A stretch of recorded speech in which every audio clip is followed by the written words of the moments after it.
Hey skiers, I'm Jeff from skiessentials.com. I'm Bob. Happy Friday. Welcome back to our Top 5 Fridays ski industry news videos. It's a pretty slow week for ski industry news, I'd say. Yeah, I think you're right. Getting that time of year. Makes sense. The skiing's still beautiful, though. Oh, we've had a phenomenal It's week been a here great in week. Stowe. Yep. And Bob and I have come up with a concept that no one skis this time of year. I don't really want to make that common knowledge so much, but Are you out of fear that people will start skiing? yeah, I like my Like I like my late March to April. it feels like a weeks. private mountain. Yeah. Fair enough. But it is amazing. Like we have the most snow that we've had all year right now. Yeah. And it's just been dead up there. Yeah, and gorgeous. And beautiful. Yeah. Sunny. You wouldn't know, That's if lovely.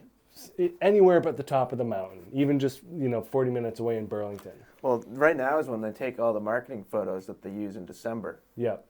And yeah, exactly. Like if you want the skiing that you see in the picture, come late March. Right. Anyways, it's been a fun spring so far here in Stowe, and we've got two and a half more weeks of skiing. Yep. A little over 2 weeks of skiing. So try and make the most of it. And with that, we'll get right into this week's news.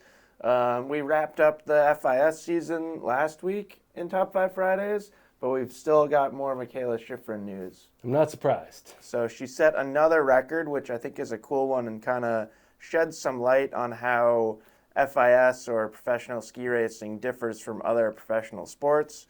Mikaela became the first ever skier to earn over $1 million in prize money in a single season. Pretty impressive. Yeah, I think it was 1.04 million if I remember correctly. That's a pretty good living just on the skiing. Yeah, that's not like endorsements or anything. Yeah. And I would imagine she gets more from endorsements. I would imagine so too. She's a pretty high profile athlete these days. But it definitely it sheds some light on the pay equality in skiing and how it just differs from other major professional sports. Especially team sports. I think the individuals like tennis and skiing kind of... Yeah, you see it more there. It's more even. But not even in golf. Right. We're getting closer. LPGA purses are starting to increase, but actually probably not at the rate that PGA purses are currently increasing. Those are astronomical. So it's unbelievable. It is just interesting to see here. And I thought this was a cool statistic. Out of the past 12 years, male racers have out-earned female racers only 4 out of those 12 years. Interesting. Yeah. Yeah. My first thought, as somebody who really enjoys numbers and stats, is how is it not the same? Fewer women are winning more races, right? So then those top earners are getting more money overall. Does that make sense? No. Okay. But that's fine. My mind just went to if they're hosting the same amount of races for men and women and have the same field size and the same prize purse, how is it not the same? Mikaela wins more races, so she makes more money. So you're saying you think the top earner, you think that's in reference to the top earner? That's how I heard it. That would make a lot more sense. Yeah. But anyways, I thought that was interesting. Me too. And then second topic of the week, I could say 3 out of 4 of our main topics this week are competition-based. Unfortunately, Freeride World Tour Finals in Verbier were canceled due to avalanche danger. Kind of a bummer, but... Sounded nasty. Yeah, totally. What are you going to do? Right. It is what it is. Yep. It's an outdoor sport and can't control the weather. So basically the final standings follow the results or the standings that we talked about after the 4th stop. So that means Valentin Rainier, he took the win for the men. A lot of unleashed 114 action. Yeah. Pretty cool to see. Got to get on that thing pretty soon. There's one right over there. Matt took it. I think he still has it in his car. Oh. We'll get it back. That's a mat type of ski. Yeah, he'd love that thing. It's more of a mat ski than a bob ski, Yeah. don't you think? Yeah, I like the 98. How old is Matt? 24? Young enough to turn him. He's a good Unleashed 114 skier. And then on the women's side, Justine Dufour-Lapointe took home the win. And I thought it was cool to check out her ski choice as well. Atomic Backland 107.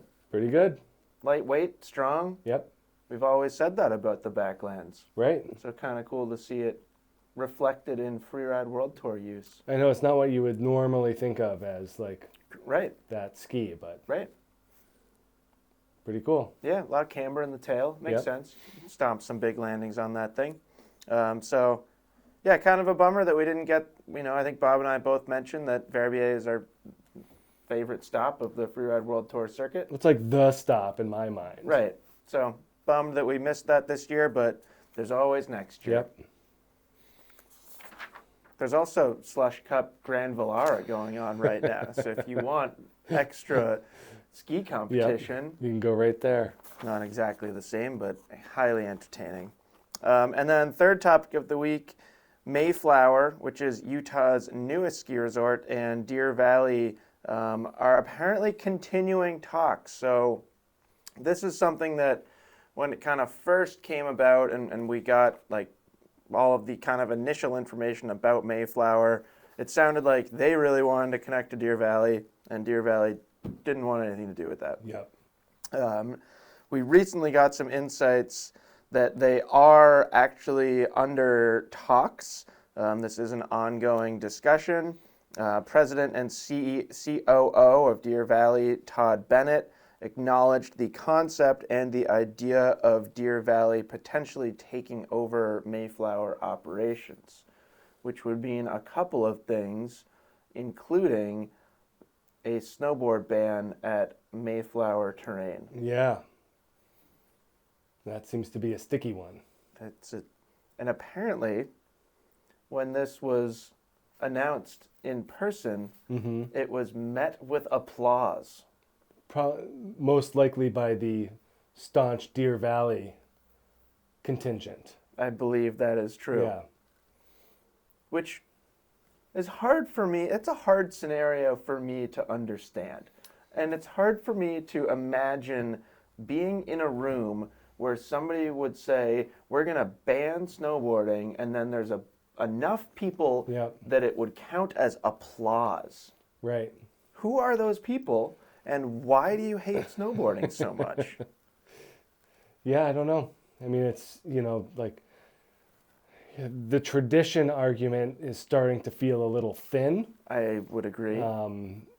And beyond that, you can frame it like we're not banning the people, we're banning the equipment. So I think that is how it's framed, or at least how it's attempted. And I think that's an easier. Anyone can come here. Anyone you just have can to come bring here. the correct equipment. Right. So I've always kind of equated it to like no metal spikes on the golf course. They're not saying you can't golf here, but you just can't wear these shoes to golf here. Yeah, but I think it's harder to make a legitimate argument that a snowboard is damaging your golf course, your terrain. Yeah, I mean, people would certainly disagree with that. I understand. I would disagree with those people. I see just as many skiers out there skidding their turns as snowboarders riding their heel-side edge. No, everyone's guilty, that's for sure. Yep. You're not just ripping railroad track carves down the whole mountain. Well, So, even that's damaging. Right? Right? Like you almost fell in one of my tracks today. Yeah, you almost damaged me because you were carving too hard and I got stuck in one of your ruts.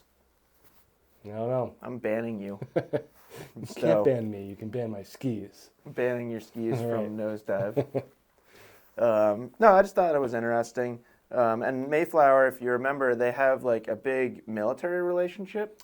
Yep. And I thought that was interesting. Like, are you going to neglect like any of your military veterans that choose to snowboard? Well, it was or have like physical limitations to skiing?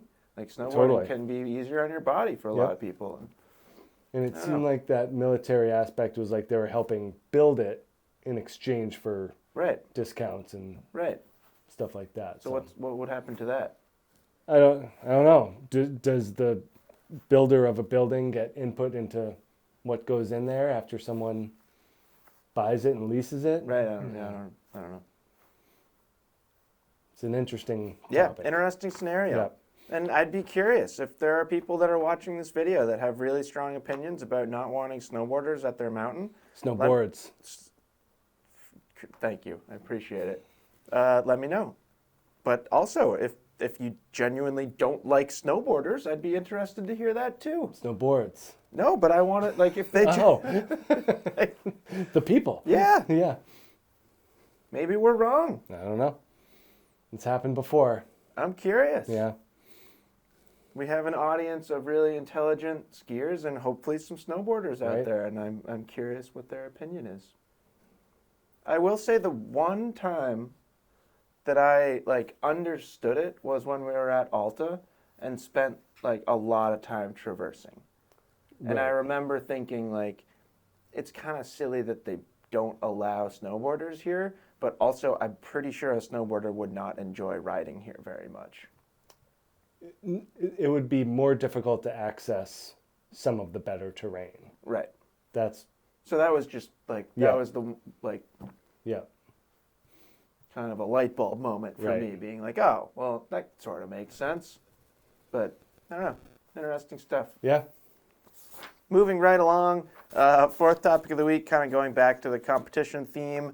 Red Bull has announced an event called Cascade along with Bobby Brown, or in development with Bobby Brown. And this is going to be another kind of cool hybrid freestyle freeride event over a 2-mile long course with park features, bump lines, natural hits, and more. The type of scenario or course design where you don't have to follow a specific set of features. You can kind of explore and turn it into what works best for you. It will be bracket style elimination, which we're starting to see more and more of. And we saw a little bit of a glimpse into what this might look like last year. I believe it was last year with Bobby Brown's kind of long run. I think was filmed with a drone or something. It was super cool. I don't remember what it was called, but I think this is really exciting, and I'm looking forward to seeing it play out. I can't get the 2-mile thing out of my head. It's really long. That's a long way. Yeah. The gondola here at Stowe is 7,000 feet, so 1.5 miles. So if you just ski gondolier top to bottom, that's 1.5 miles. Yeah, you gotta go a whole other half mile. Yeah. It's pretty cool that Winter Park has that thing. It's a pretty expansive mountain. Yeah, it's just it's hard for me to almost visualize a 2-mile long competition run. Well, pretty soon you won't have to visualize it. Can't wait. You can just watch the footage. So looking forward to that. And then moving right along to our edits of the week. First we have Logbook from TGR. This is kind of highlighting Wiley Miller, both his skiing and his aviation hobby. I think it'd be cool to fly a plane. Yep. Stressful too, I can only imagine. It's probably somewhat like buying a boat too, or owning a boat. I bet owning a plane is really hard. Yeah, I don't know the first thing about it. Maybe some of our audience can tell me all about owning a plane. And then second edit, we have Craig Murray's segment from the MSP film Anywhere From Here. If you haven't seen it, it's a jaw-dropping segment, one of the best of the year for sure. And then lastly, we have Jewel of the Alps. This is I think 3.5 minute park edit with Jesper Tjeter and Max Moffat. I was watching this and exclaiming throughout it. Yeah, I heard you overheard that. Some excitement. Incredible skiing. Yeah. Max Moffat is turning into one of my favorite skiers. And that's it for this week's Top 5 Fridays. Hope you guys are able to get out on snow this weekend.